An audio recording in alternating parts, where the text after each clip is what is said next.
باتیں رکھی.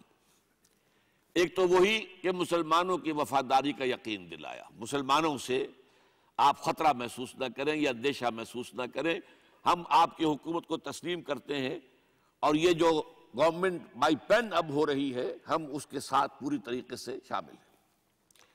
اور دوسرے یہی بات انہوں نے کہی کہ کاؤنسلوں کی نمائندگی میں، اور یہ کہ اگر اسی طرح کے کچھ اور ادارے بنے اس میں اگر نمائندگی جو ہے ون مین ون ووٹ کے اصول پر ہوئی تو مسلمانوں کے ساتھ بہت زیادہ ناانصافی ہوگی، اس میں اس کا لحاظ رکھا جانا چاہیے. لارڈ ڈفرن نے اس کا جواب جو ہے بہت مثبت دیا. میں اس کا اقتباس پڑھ کر سنا رہا ہوں آپ کو. یہ وی پی مینن کی کتاب ہے transfer of power in India. Lord different نے کہا مجھے آپ ہی کی طرح اس امر کا یقین ہے کہ بر صغیر میں انتخاب کے ذریعے زندگی کا ہر وہ طریقہ بری طرح ناکام ہوگا جس میں محض ایک فرد ایک ووٹ کا اصول کار فرما ہو اور بر صغیر کی آبادی کی مختلف قومیتوں کے عقائد اور روایات کا خیال نہ رکھا جائے. گویا کہ وہ مسلم وفد کا جو نقطہ نظر تھا لارڈ ڈفرن نے قبول کیا. اسی سے حوصلہ پا کر پھر ان حضرات نے محسن الملک، وقار الملک، سر آغا خان اور بڑی بڑی شخصیتوں نے پھر مسلم لیگ جو ہے دسمبر 1906 میں ڈھاکے میں نواب سلیم اللہ خان ان کی محل نما کوٹھی میں یہ اجلاس ہوا، اور اس کے صدر مقرر ہوئے سر آغا خان، اور دو سیکریٹری جو تھے وہ سر سید کے دونوں ساتھی نواب محسن الملک، نواب وقار الملک. اب اس قصے کو ذرا یہاں چھوڑ کر آگے آئیے. دو عظیم شخصیتیں مسلمانوں نے ہند کے اندر پیدا ہوئی. ان دونوں کو ہم کہہ سکتے ہیں کو فاؤنڈرز آف پاکستان.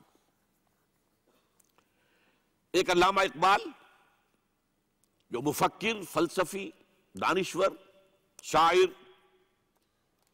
اور دوسرے مسٹر ایم اے جناح.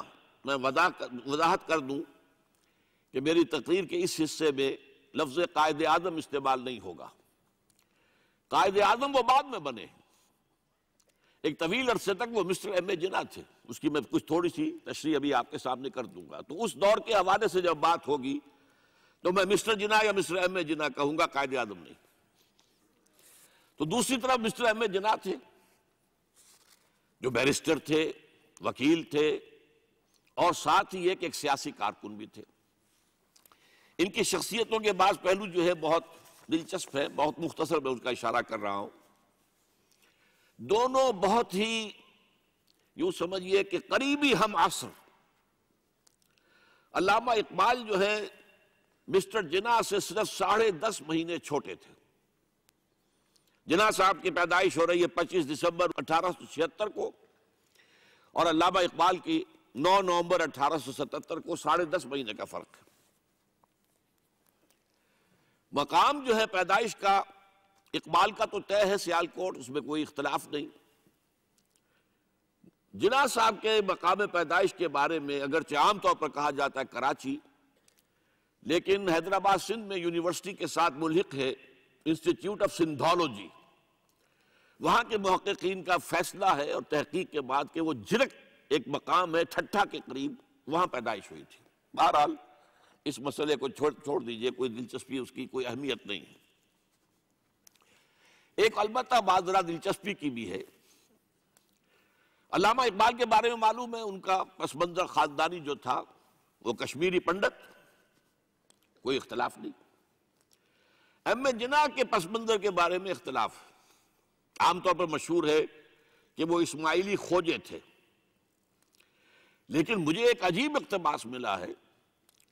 یہ 1964 میں آپ بیتی نمبر شائع کیا تھا ماہنامہ نقوش نے 1200 صفحے کا.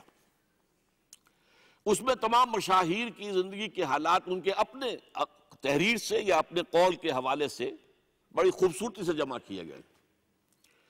اس میں مسٹر جناح کا قول یہ ہے کہ میں اصل میں منگومری کے علاقے کے راجپوت ایک خاندان کی نسل سے ہوں. اس میں ان کا قول سنا دیتا ہوں، میرے پاس اس کی یہ فوٹو سٹیٹ موجود ہے۔ میں پنجابی راجپوت ہوں، کئی پشتیں گزری، میرے ایک جد کاٹھیا واڑ چلے گئے تھے، وہاں انہوں نے ایک خواجہ لڑکی سے شادی کر لی تھی اور انہی کے خاندان میں مل گئے تھے۔ اس وقت سے ہم لوگ خوجوں میں شمار ہونے لگے۔ میرے وہ جد جو کاٹھیا واڑ چلے گئے تھے ضلع منٹگمری کے رہنے والے تھے۔ اب اس کا حوالہ کیا ہے؟ یہ بات قائد اعظم کے منہ سے اس وقت نکلی جب نواب صاحب باغپت نے کہا کہ آپ کا خاندان تو تجارت پیشہ ہے، پھر آپ میں یہ گھن گرج کہاں سے آئی؟ تو اس کے جواب میں قائد اعظم نے فرمایا کہ میں اصل میں اسماعیلی خوجہ نہیں ہوں، بلکہ میری رگوں میں جو خون ہے وہ راجپوت کا ہے۔ اور اس کے راوی ہے صغیر احمد عباسی، پرائیویٹ سیکریٹری نواب صاحب چھتاری۔ بہرحال یہ ایک دلچسپی کی بات تھی اور کوئی اہمیت اس کی خاص نہیں ہے۔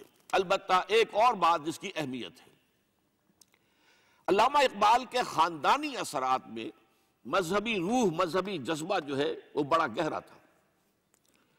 ان کے والد شیخ نور محمد صوفی مزاج بزرگ تھے، نماز روزے کی پابندی والی معاملہ تو تھا ہی 100%، لیکن ان کا مزاج صوفیانہ تھا۔ والدہ بہت نیک۔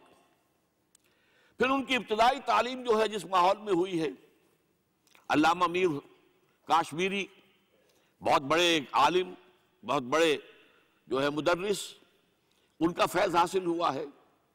تو یہ اقبال کی تربیت کے اندر، ابتدائی تربیت کے اندر مذہب کا حصہ کافی تھا۔ ایسی کوئی چیز محمد علی جناح کے معاملے میں ہمارے علم میں نہیں ہے۔ جناح پونجا ان کے والد تھے اور ایک عام درجے کے کاروباری تھے، چمڑے کا کاروبار کرتے تھے، لیکن اس میں شک نہیں کہ ذہانت، فطانت، محنت، مشقت میں محمد علی جناح بہت آگے تھا، بہت آگے تھا۔ اس نے 16 سال کی عمر میں میٹرک تو کیا، لیکن پھر ذرا غور کیجئے 20 سال کی عمر میں انگلستان سے بیرسٹری کر کے واپس آ گیا، 20 سال کی عمر میں، اور آتے ہی پریکٹس شروع کی کراچی میں۔ کراچی میں پریکٹس نہیں چل سکی، جمی نہیں، تو پھر چلے گئے بمبئی، اور بمبئی میں ان کی پریکٹس جو ہے وہ جم گئی۔ اب یہاں سے معاملہ جو آگے کا ہے وہ بہت اہم ہے۔ محمد علی جناح کا مزاج بنیادی طور پر سیکولر اور نیشنلسٹ تھا۔ چنانچہ 1906 میں جب مسلم لیگ قائم ہوئی ہے، وہ مسلم لیگ میں شامل نہیں ہوئے۔ ان کا کہنا یہ تھا کہ اس کا نصب العین بلند نہیں ہے، اس کا مقصد اعلیٰ نہیں ہے۔ یہ کیا؟ یہ صرف اپنی جداگانہ نمائندگی کے حصول پر اور انگریز کو اپنی وفاداری کا یقین دلانا، یہ کوئی اونچا نصب العین تو نہیں ہے۔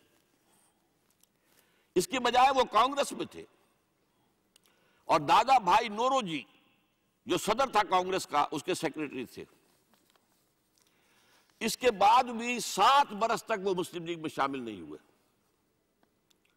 1913 میں جب مسلم لیگ نے بھی خود اختیاری کے حصول کو اپنا نصب العین بنا دیا، تب مسلم لیگ میں شامل ہوئے، اور وہ بھی مولانا محمد علی جوہر کے بہت اصرار پر۔ اس کے بعد بھی 1920 تک انہوں نے ڈوول ممبرشپ برقرار رکھی، کانگریس کے بھی، مسلم لیگ کے بھی۔ اور اس پورے عرصے میں ان کا سارا رول یہ تھا کسی طرح ہندوؤں اور مسلمانوں کے درمیان مصالحت ہو جائے، کسی طرح کوئی فارمولہ طے ہو جائے جو ایگریڈ اپون ہو، جس سے مسلمانوں کی تشویش بھی ختم ہو، انہیں بھی کچھ اطمینان ملے کہ ہمارا مستقبل جو ہے وہ بہت خطرے میں نہیں ہے، ہمیں کوئی اطمینان حاصل ہو جائے۔ اس کے لیے کوئی فارمولہ بنے، کسی طریقے کی محنت کی جائے، اس کے لیے جو سر توڑ کوشش انہوں نے کی ہے۔ اور جان لیجئے کہ ان کے ذہن کے اندر، جیسا کہ میں نے کہا ہے، وہ انداز جو ہے وہ سیکولر اور نیشنلزم کا بہت گہرا تھا۔ ان کو ان کی خدمات کے طفیل میں کہا گیا ایمبیسڈر ہندو مسلم اتحاد کا سفیر، اور یہ کہنے والا کون؟ گوکھلے۔ لیکن یہ کہ انہیں قدم قدم پر مایوسی کا سامنا کرنا پڑا۔ انہوں نے بڑی محنت کر کے، چونکہ 1920 تک ان کے پاس ڈوول ممبرشپ تھی، تو کوشش کی کہ کانگریس کا اور مسلم لیگ کا اجلاس ایک ہی مقام پر ہو، تاکہ لیڈروں کا آپس میں